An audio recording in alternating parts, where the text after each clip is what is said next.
آپ آج زمان پارک میں گئے، وہاں اپنے لوگوں سے بھی گفتگو کی، تحریک انصاف کے اہم رہنماؤں سے بھی آپ کی گفتگو ہوئی، کیا صورتحال آپ نے وہاں پر دیکھی اور کل صبح 10 بجے کے بعد کیا ہونے والا ہے؟ وہ علامہ اقبال کا ایک شعر ہے کہ آگ بجھی ہوئی ادھر، ٹوٹی ہوئی تناب ادھر،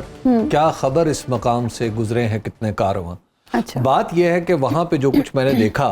علامہ اقبال کے اس شعر کی تفسیر تھی۔ اچھا، کہیں پہ درخت جل رہے تھے، کہیں پہ ٹائر جل رہے تھے، کہیں پہ موٹر سائیکل جل رہی تھی، کہیں پہ بے پناہ پانی کھڑا ہوا تھا، چھوٹے چھوٹے جو کھڈے ہیں، اور وہ جو واٹر کینن سے پھینکا گیا تھا، جو خیمے تھے وہ اجڑے پڑے تھے، جو ظاہر ہے پہلے کئی دن سے وہاں پر ہم دیکھ رہے تھے ایک ترتیب سے۔ اس کے بعد کچھ لوگ تھے جو اپنے زخم دکھا رہے تھے، کچھ لوگ تھے جنہوں نے منہ پہ رومال رکھے ہوئے تھے، اور جب میں وہاں گیا آج دوپہر کے وقت، تو اس وقت بھی وہاں فضا میں آنسو گیس کی جو بو تھی وہ رچی ہوئی تھی، اور آنکھوں کو بھی تکلیف دے رہی تھی اور گلے کو بھی تکلیف دے رہی تھی۔ لیکن وہاں پہ جو اہم چیز تھی وہ یہ تھی کہ لوگوں کا جوش و خروش، اور نوجوانوں کا بالخصوص، اور پھر ان کا یہ یقین کہ اگر عمران خان صاحب کو اپنے گھر سے نکل کر جانا پڑا اور انہیں جیل میں بھیج دیا گیا تو ان کی جان کی ضمانت نہیں دی جا سکتی۔ اب یہ ایک تو خدشے کا اظہار ہے جو عمران خان صاحب خود کرتے ہیں، لیکن وہاں پہ جتنے بھی لوگوں سے میری بات ہوئی ان سب نے بدلے ہوئے الفاظ میں یہی بات کی، اور ان سب نے یہ کہا کہ ہم قطعاً نہیں چاہتے کہ عمران خان صاحب کسی ایسی سچویشن میں پھنسے جہاں پہ انہیں بلیک میل کیا جا سکے یا ان کی جان کو خطرہ ہو۔ تو لہٰذا مجھے ایسے لگتا ہے کہ جو پارٹی کے اکثر کارکن ہیں، بالخصوص نوجوان کارکن جن کی بہت بڑی اکثریت آج میں نے دیکھی، تو وہ وہاں پہ اسی اپنے خدشے کا اظہار کر رہے تھے۔ دوسری بات وہاں پہ جو نظر آئی وہ تھی وکلاء کی ایک بڑی تعداد آج میں نے وہاں پہ دیکھی، اور ان سے میں نے پوچھا کہ آپ تو وکیل ہیں اور وکلاء ہمیشہ قانون کی پاسداری کا پرچم لہراتے ہیں، تو ان سب نے بیک زبان گفتگو یہی کی کہ جناب ہم یہ سمجھتے ہیں کہ یہ جو کچھ ہو رہا ہے عمران خان صاحب کی طرف سے یہ قانون کے دائرے میں ہے، اور پولیس جو ہے وہ تجاوز کر رہی ہے۔ مجھے بہت سارے وکلاء نے بتایا کہ ایک چیز تو ہے قانون خالصتاً اگر اس کو اسٹرکٹ سینس میں دیکھا جائے، اس کی لفظی تشریح کی جائے، تو دوسرا ہے پریکٹس۔ تو ظاہر ہے قانون اپنی پریکٹس سے پہچانا جاتا ہے، اور جب کبھی موقع پڑے تو پھر اس کو تشریح بھی کرنی پڑتی ہے اس کی۔ تو ان کا یہ خیال تھا، جو ظاہر ہے جو وہاں پہ لوگ پہنچے ہوئے تھے وہ پاکستان تحریک انصاف سے کسی نہ کسی درجے میں ہمدردی رکھتے تھے، تو وہاں پہ مختلف بارز کے عہدیداران سے میری ملاقات جب ہوئی تو انہوں نے کہا کہ یہ ایسا نہیں ہے، وہ اور یہ سمجھتے ہیں کہ جو پریکٹس ہے قانون کی وہ خان صاحب کو اس بات کی اجازت دیتی ہے کہ خان صاحب پیش نہ ہو اور اپنے خدشات کا اظہار کریں، اور ہاں جو ان کی لکھی ہوئی انڈرٹیکنگ ہے وہ ان کے لیے کافی ہے، اور انہیں یہ قانون میں اس طرح کی گنجائش موجود ہے کہ انہیں ویڈیو لنک کے ذریعے عدالتی کارروائی کا حصہ بنا لیا جائے۔ اس میں بھی تو عدالت کو ہی اس پر حکم دینا پڑتا ہے نا، خان صاحب خود سے تو یہ نہیں ایزیوم کر سکتے کہ عدالت ان کے وارنٹ، ناقابل ضمانت وارنٹ گرفتاری جاری کر چکے، عدالت اگر انہیں یہ ایگزامپشن دیتی ہے تو ہی وہ ایسا کر سکتے ہیں۔ دیکھیں میں نے وہاں پہ سب لوگوں سے یہ سوال بھی پوچھا کہ آخر آپ لوگ ایک ان لافل اسمبلی ہیں، تو وہاں پہ جب میں لوگوں سے بات کر رہا تھا کہ آپ آخر ایک ان لافل اسمبلی جس کے بارے میں باقاعدہ طور پر سزا درج ہے وہ کیوں ہے، اور آپ پولیس کے ایک قانونی کام میں مزاحمت کیوں کر رہے ہیں؟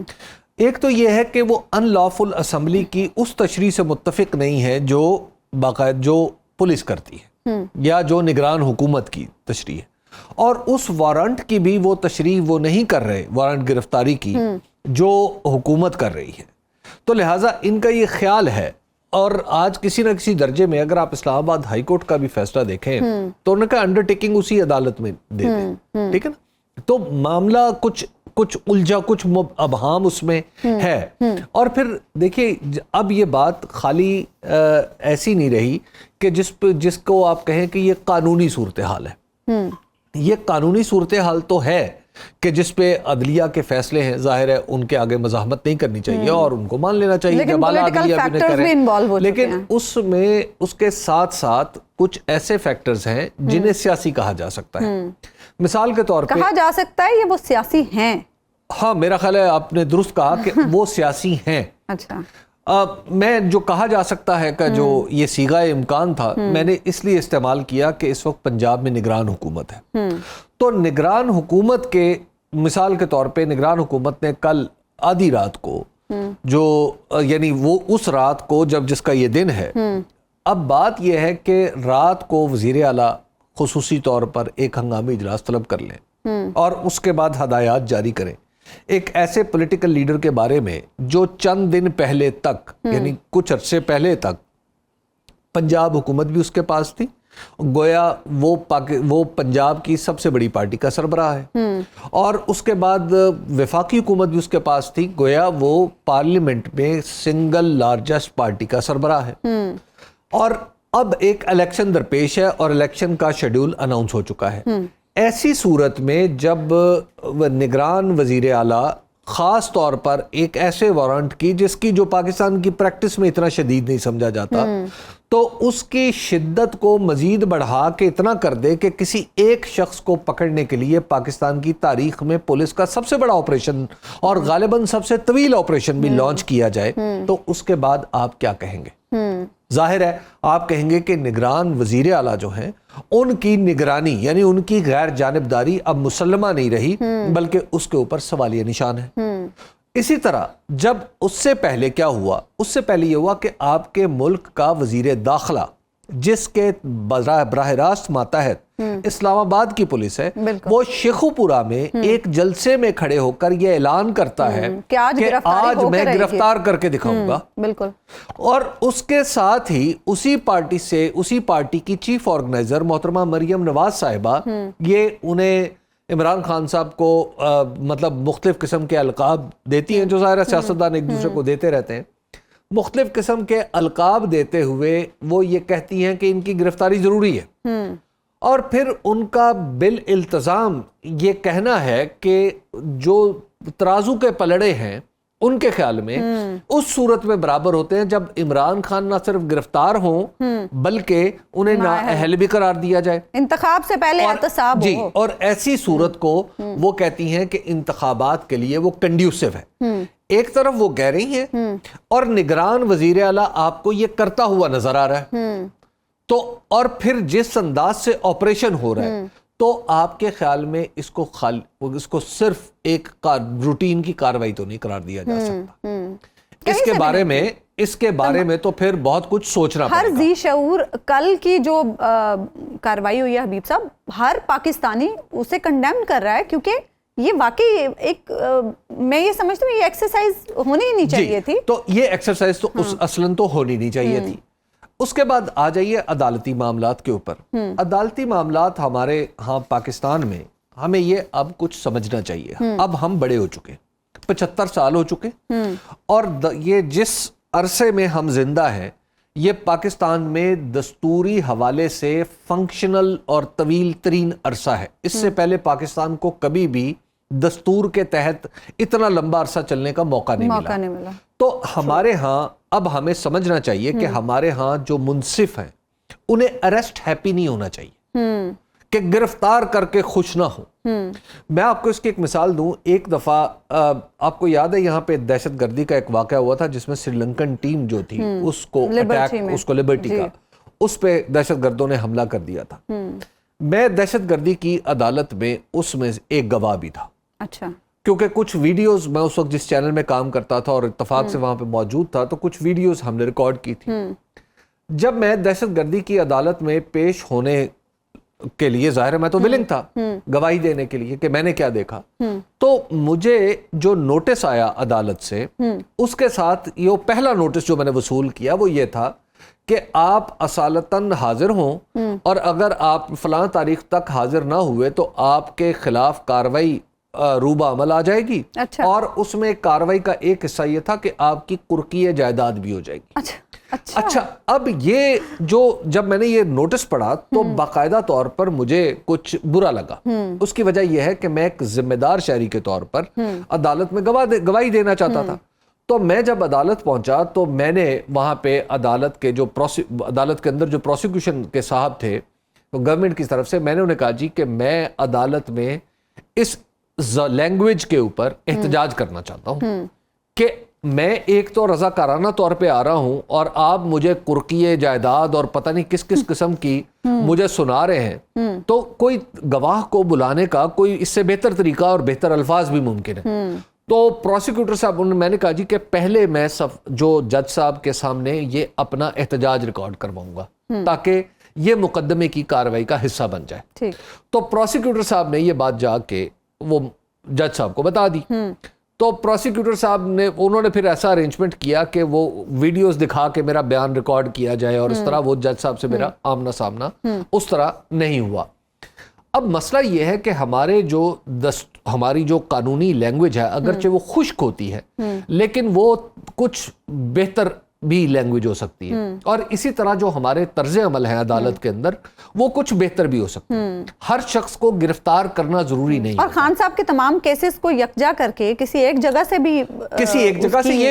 یہ اختیار بھی ہائی کورٹس کے پاس ہوتا ہے, یہ اختیار سپریم کورٹ کے پاس ہوتا ہے. مسئلہ یہ ہے کہ ہم نے کیا اپنے قانونی نظام کو صرف اور صرف لوگوں کو اذیت دینے کے لیے رکھا ہوا ہے یا ہم نے واقعی اس میں کچھ فیصلے بھی کرنے ہیں. اور یہ بھی حبیب صاحب دیکھنا ہوگا جو 80 مقدمات ہیں ان میں کتنا دمخم ہے, کتنے مقدمات ایسے ہیں جو خارج کیے جا سکتے ہیں. پاکستان میں جو بہت ساری عمران خان صاحب کے اوپر جو FIRs درج ہوئی ہیں,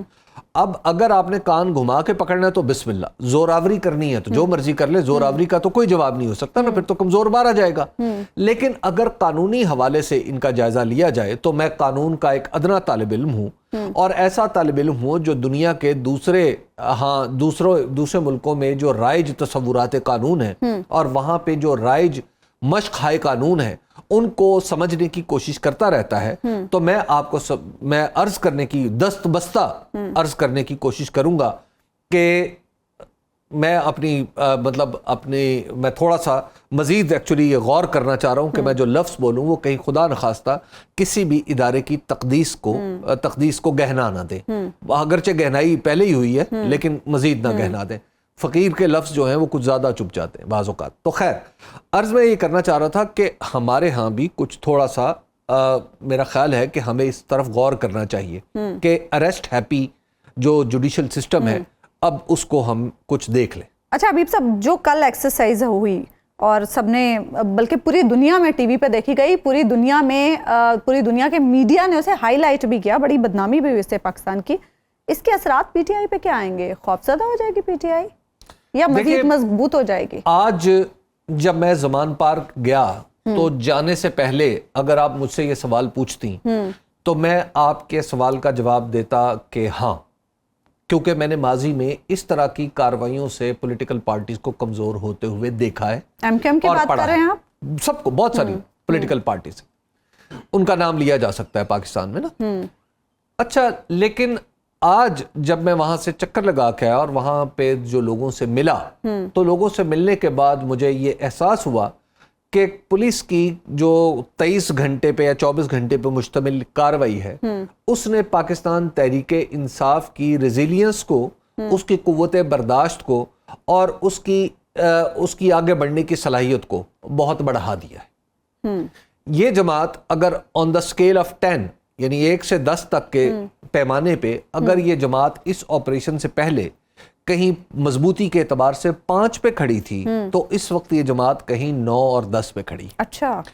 اس کی وجہ یہ ہے اس کا کریڈٹ کسے جاتا ہے؟ اس کا کریڈٹ میرا خیال ہے کہ موجودہ حکومت کی حماقتوں کو دیا جانا چاہیے. اچھا, کیونکہ جس انداز سے آپ واقعات کی ترتیب, جیسے میں نے پہلے عرض کی کہ پہلے شیخوپورہ میں اعلان ہوا, پھر اس اعلان کی توثیق کی پارٹی کی چیف آرگنائزر نے, اس کے بعد پھر نگران وزیر اعلیٰ نے جس طرح ایک اجلاس طلب کر لیا, اور پھر جس انداز میں پولیس نے بیہیو کیا, اور پھر جس انداز میں آپ نے رینجرز کو ڈپلوائے کیا, یہ سارے وہ واقعات ہیں جن کی ترتیب یہ ثابت کرنے کے لیے کافی ہے کہ دراصل جس پاکستان تحریک انصاف سے آپ کو واسطہ تھا اب اس سے زیادہ مضبوط پاکستان تحریک انصاف آپ کے سامنے. خان صاحب بھی یہ کہتے تھے کہ حکومت سے نکالا جاؤں گا تو زیادہ خطرناک ہو